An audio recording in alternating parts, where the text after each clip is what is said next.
آیت کے حوالے سے سوال پوچھا گیا ہے کہ احادیث مبارکہ میں سورہ یاسین کے اور کون کون سے نام آئے ہیں۔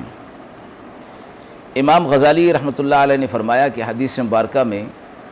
سورہ یاسین کو قرآن کا دل فرمایا گیا، اور یہ اس لیے کہ اس صورت میں قیامت اور آخرت کے مضامین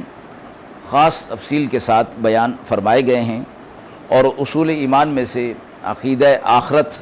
وہ چیز ہے جس پر انسان کے اعمال کا دار و مدار ہے۔ خوف آخرت ہی انسان کو عمل صالح کے لیے مستعد رکھتا ہے۔ اس سورت کا نام جیسا سورہ یاسین معروف ہے، اسی طرح حدیث میں اس کا نام عظیمہ بھی آیا ہے، اور ایک اور حدیث میں اس سورت کا نام معمہ آیا ہے، یعنی اپنے پڑھنے والے کے لیے دنیا اور آخرت کی خیر اور برکات عام کرنے والی، اور اس کے پڑھنے والے کا نام شریف آیا ہے، اور فرمایا قیامت کے روز اس کی شفاعت قبیلہ ربیہ کے لوگوں سے زیادہ کے لیے قبول ہوگی، اور بعض روایت میں اس کا نام مدافعہ بھی آیا ہے،